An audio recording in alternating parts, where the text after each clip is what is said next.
Many New England towns celebrated the 150th anniversary of their founding when New Britain was just receiving its charter as a town. At 150 years, it's a relatively recent addition to the Russell cities. It's of modest size. It was never a port, nor did rivers roar through it, providing a source of power and transportation. In bygone years, it wasn't a major crossroads for well-traveled highways. Perhaps this is why New Britain and its people have been so innovative in their approach to creating a town, making a way of life, and producing goods for the world. It's produced great men and women who have altered history and culture. It's been a cradle of inventive thinking. New Britain has great character, a complex and colorful history, and a bright future. Not bad for a location which was once known as the Great Swamp.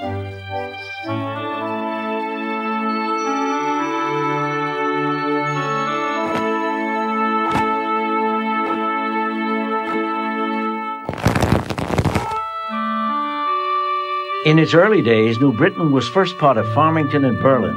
In 1660, Jonathan Gilbert and Richard Beckley were the first to see the possibilities in what others saw as a swamp. And in 1690, Stephen Lee was the first of the great swamp settlers to construct a house near Smalley.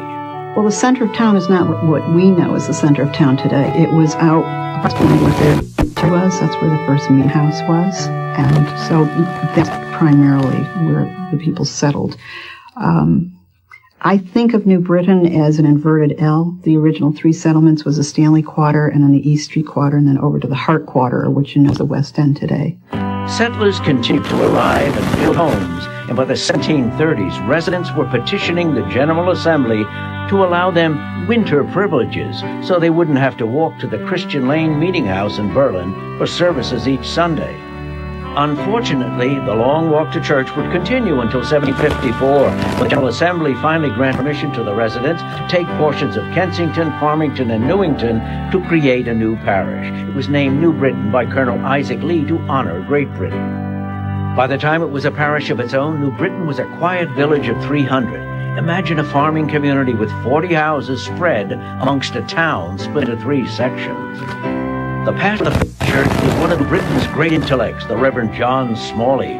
This Yale grad was known as a strong leader and a fiery sermonizer. His only misstep was supporting a more measured approach to the conflicts with the British just prior to the Revolutionary War. He did get in difficulty during the Revolutionary War.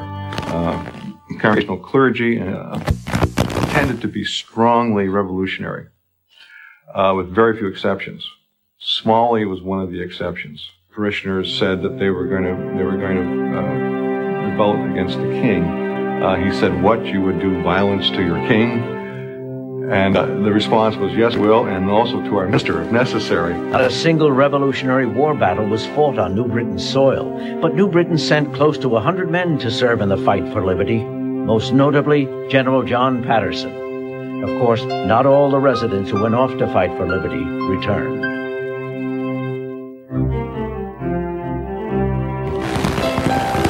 As a farming community, a blacksmith could handle all of New Britain's manufacturing needs. One such family of blacksmiths, the Norths, would change the course of New Britain history forever. It wasn't until 1800 when John Smalley, the first minister of the first church, in fact the only church at that point, lent the money to a couple of young men to start a foundry. That's when industry really officially began in New Britain. James North Sr., a blacksmith and a visionary, encouraged his sons to pursue manufacturing with brass and copper.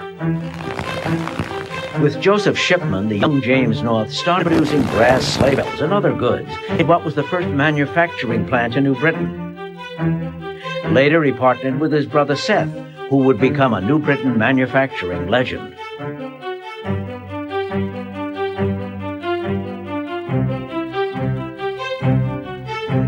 Other manufacturing plants sprung up, all making small goods for ready markets and with sources for raw materials in the ports of Boston and New York. The ingenuity of the early New Britain residents was irrepressible. North himself continued to expand into other ventures, eventually opening North and Judd, which would become one of New Britain's manufacturing giants. They made hooks and eyes, clothing, for instance, small fasteners of one sort or another, and eventually it evolved into buckles and snap hooks and horse harness and saddlery. And from that, it evolved into clothing hardware, leather goods of all sorts, canvas goods, etc. Frederick Stanley was the son of Revolutionary War hero Gad Stanley. After several other ventures, he purchased a store in New Britain where he experimented successfully in the manufacture of suspenders. In 1830, Frederick Stanley revolutionized manufacturing by purchasing the first steam engine used in manufacturing in Connecticut. Well, it started back in 1832 by Frederick Stanley, and he started making door locks. Originally, they had a wood cover with a wrought iron inside mechanism. This is where the birth of the door lock industry started in New Britain. This business became Russell and Irwin. In 1843, the Stanley brothers created a bolt manufacturing company that would become the Stanley Works.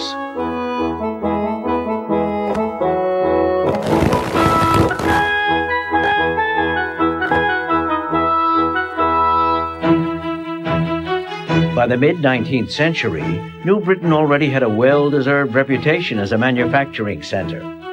This early manufacturing success was, of course, the seed for the huge manufacturing boom, which would continue into the 20th century. Spurred on by New Britain became a manufacturer of household goods, fabric, tools, machines, bearings, military items, locks, and hardware. The population continued to grow as the need for workers increased. Immigrants flowed into the city from Ireland, Sweden, and Germany, later from Poland, Italy, and other European countries, still later from the Caribbean and Asia. In 1850, the town's population stood at about 3,000. By 1880, it was 13,000. At the end of the century, it had reached 28,000, and by 1920, there were 60,000 residents. People that came in, of course, were the cream of the crop. They were the ones that had to get up and go, and determination, the will, desire, the inspiration to make life for themselves and came out of foreign countries, and still do, of course, to make their way in life.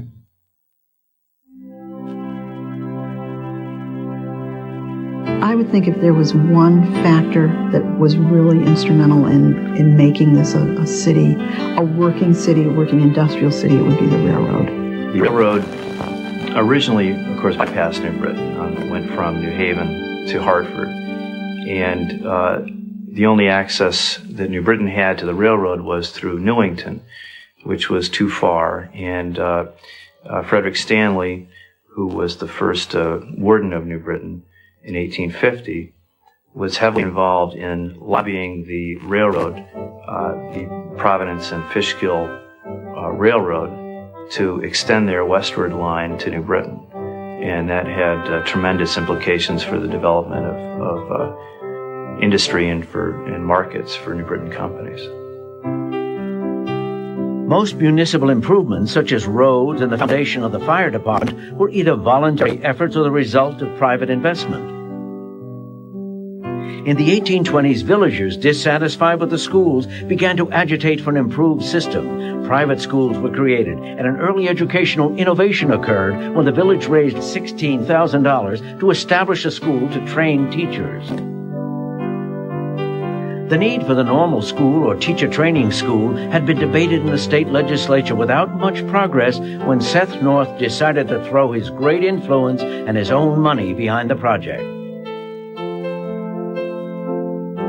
In 1849, a newly built but as yet unoccupied town hall was transformed into a new home for the normal school. A few decades later, the school was reopened in a new building on Hillside Place.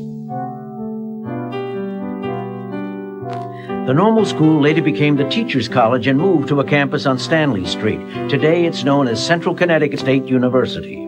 But all those years, it kept on jumping through evolutions. In the 30s, it moved from a 2-year program to a 4-year program. And then in 1959, it became a college. And then in 1983, we became a university. And my vision for Central is that it will become the premier comprehensive public university in New England. In 1850, hoping to achieve local governance, a group of local businessmen led once again by Seth North successfully petitioned the legislature to become the town of New Britain.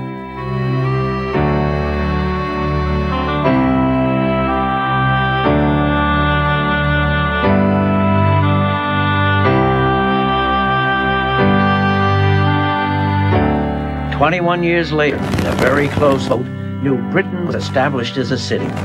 F.T. Stanley was elected the first mayor.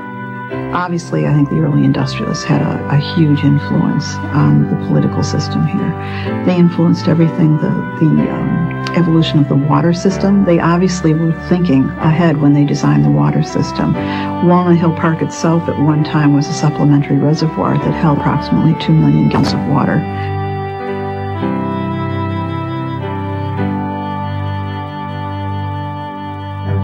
Heated political and moral debate racked New Britain in the years leading up to the Civil War. The struggle over slavery and abolition split the populace and some of New Britain's strongest congregations.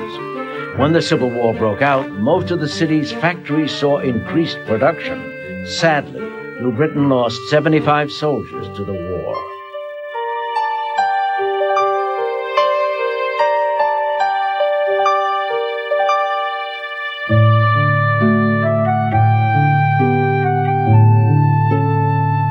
One of New Britain's most renowned innovators was not a man of industry, though he started as a humble blacksmith.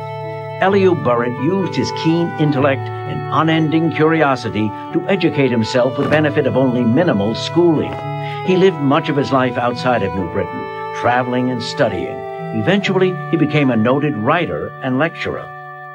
He got to know extremely prominent people in this country, and he founded it was called the League of Universal Brotherhood, and it had congresses in the mid-19th century that met in Europe, where very prominent intellectuals, poets, writers, statespeople all came together in trying to work for world peace. Perhaps his most lasting achievement was the establishment of the penny post to encourage international communication between people. Burritt campaigned to reduce the cost of postage, which allowed postal delivery between countries at the cost of a penny. The successful industrialists were generous, and their philanthropy benefits the city to this day. The New Britain Institute, for example, was founded in 1858 and provided access for a fee to the town library. Another gift to New Britain from successful industrialists was Walnut Hill Park.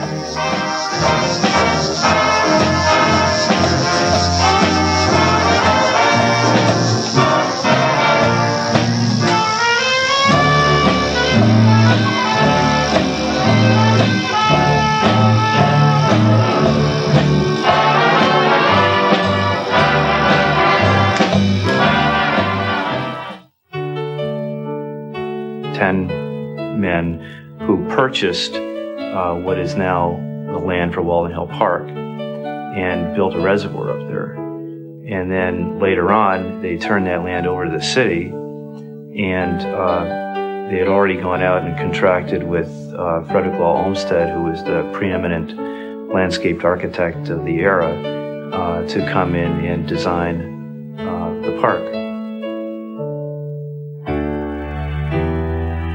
The city was also well served by several newspapers, though the longest lived was one which is still published, the New Britain Herald. We talk about history, all the history of the town and the people and the day-to-day stuff that was happening is all there.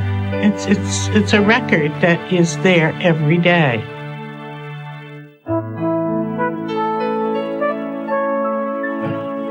Aviator Charles Hamilton is the perfect symbol for New Britain at the turn of the century. Daring, brash, and a mechanical genius, he made the first ever public flight in Connecticut over Walnut Hill Park.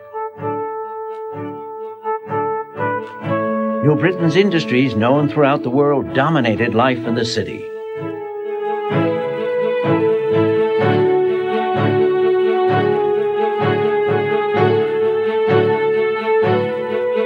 This plant that I worked in, P&F Corbin, were 7-story buildings, and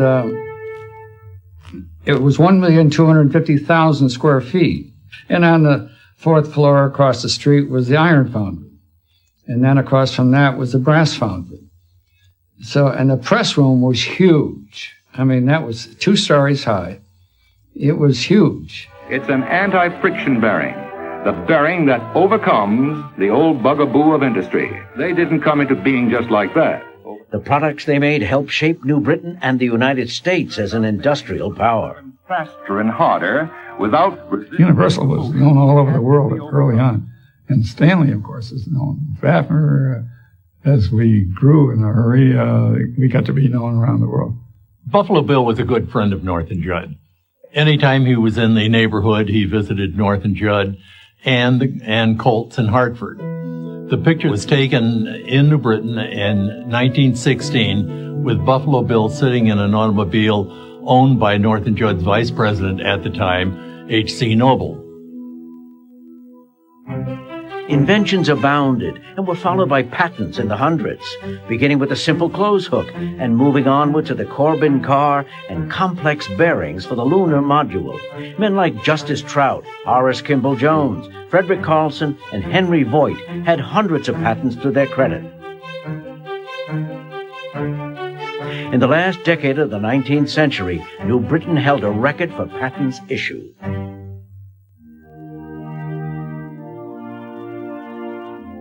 Of all the major industrial powers which began in the city, only one remains, the Stanley Works. It was the genius of William Hart which allowed Stanley to become a world power. Hart really lived and breathed the Stanley Works, and he is really the one that was responsible for turning Stanley into the huge success that it turned out to be. He was always on the lookout for new ideas. He wasn't an engineer, but he was always on the lookout for new innovative products or manufacturing processes. He was a very good promoter, and he was a good manufacturer.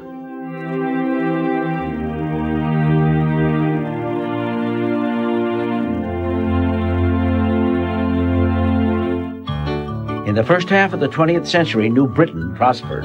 On a Saturday night, the store was jumping, and the streets were jumping. There were always dozens and dozens of people coming and going along Arch Street and up on Main Street around Hoffman's Bakery and Dixon Drug Company. The street was just full of people. Busy, busy, busy, winter and summer. Everybody went to the center of town to meet on Saturday afternoon, Saturday evening. The young fellows would get down and meet our dates or go at some of the local drugstores. There was a drugstore, Liggett's, and the Terrace shop next to the Strand, get our cherry Coke and run into your girlfriend or meet the group. Oh, it was a fun area.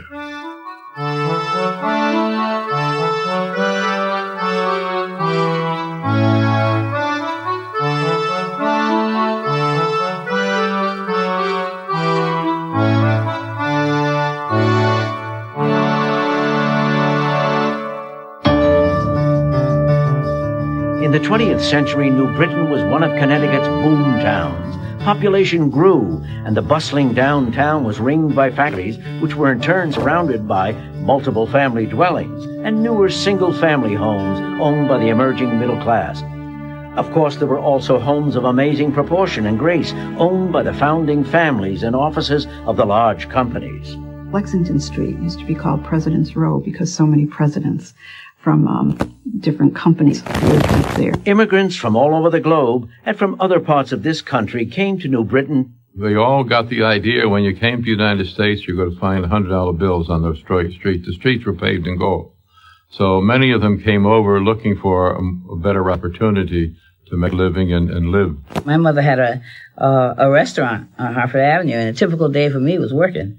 You know, during that time, there were very few blacks in New Britain. I would want to say that there were probably 400 or 500. And what happened is there was a lot of migration all of a sudden.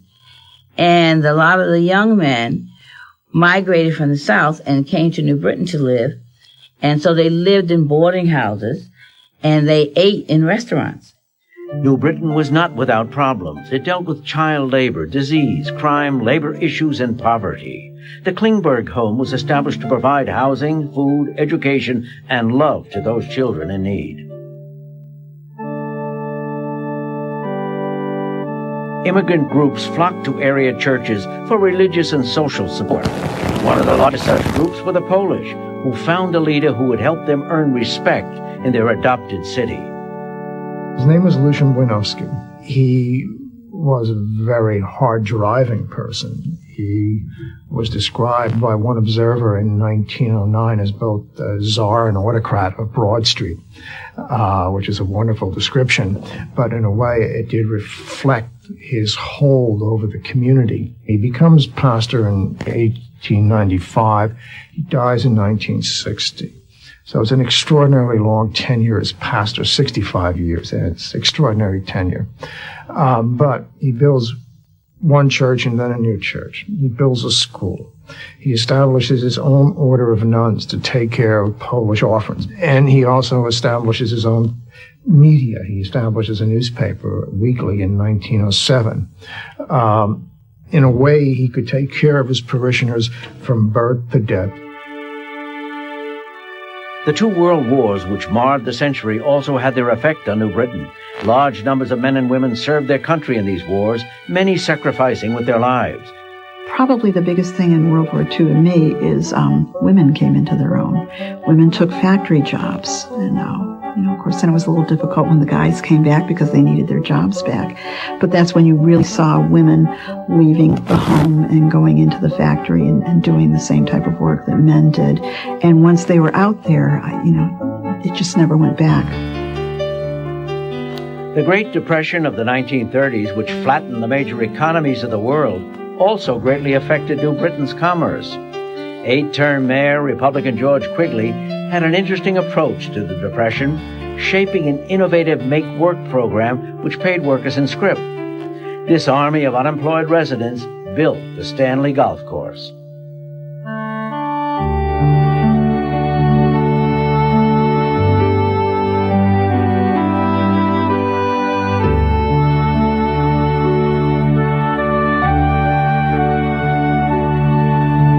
In 1903, the New Britain Museum of American Art was opened, with donations of $25,000 and a collection of artwork donated by New Britain industrial leaders, and later curated by Sanford Lowe.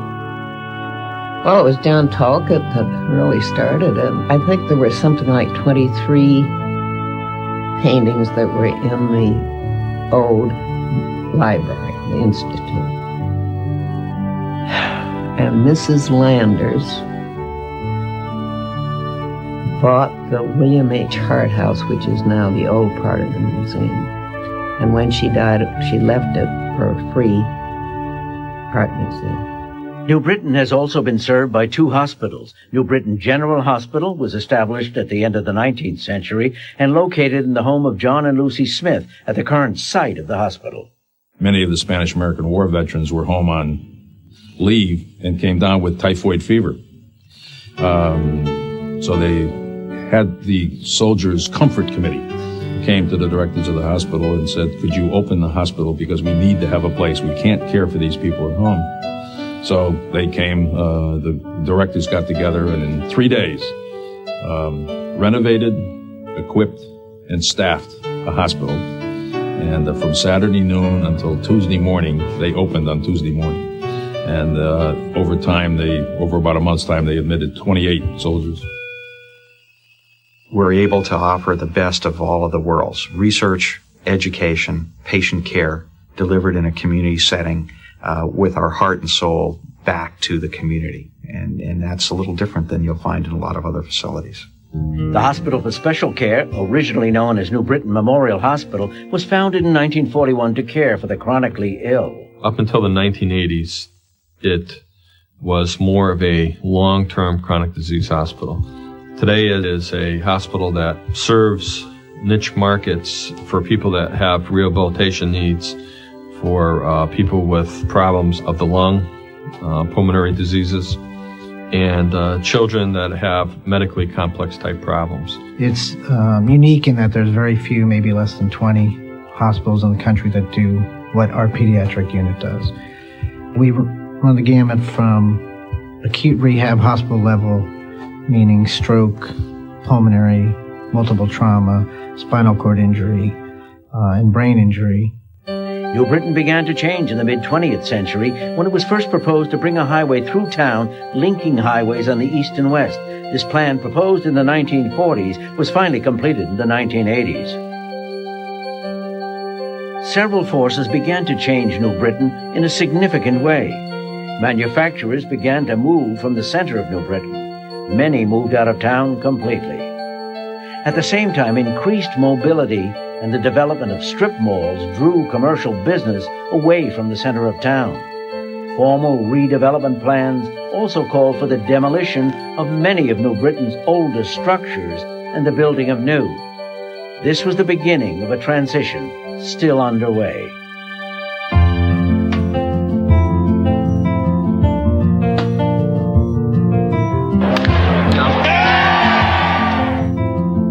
Today, the city has a renewed vibrancy, new industry, new promise.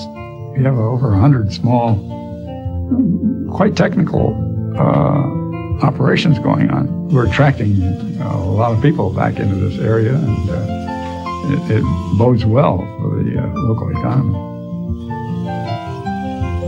It can be a very attractive place to start up a business.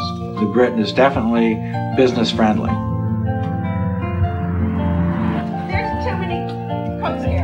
I think the future is bright. New Britain doesn't have any of the traditional resources cities have, like, waterways, other kinds of resources. New Britain really developed its industry by its inventiveness, and I think that's how New Britain's going to recover, by being inventive. Continuing global immigration, a vision of technological innovation. So as we talk about reinventing this great city of ours and celebrating the future, it's a recognition of how vital places like New Britain are. The best is still yet to come for New Britain. Thank you all, and God bless. New Britain's strong tradition of philanthropy is alive and well in organizations like the New Britain Foundation for Public Giving and American Savings Foundation. And the arts are alive with 2 active theaters, an opera society, and a symphony orchestra. We have many, many cultural advantages that have just grown up here. I think we're turning the corner. What we hope New Britain will do is to use the kind of industriousness of the past and innovation of the present to redefine ourselves as a city. New Britain, in fact, is a collection of small neighborhoods that really make it the kind of special, approachable, and accessible city that other larger cities cannot be.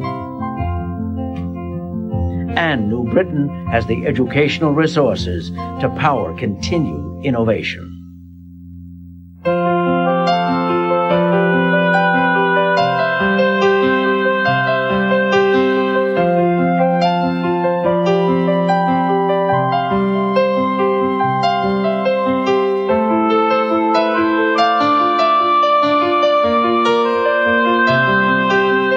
New Britain, a city of dreamers and doers, a city renewing itself 150 years from its birth.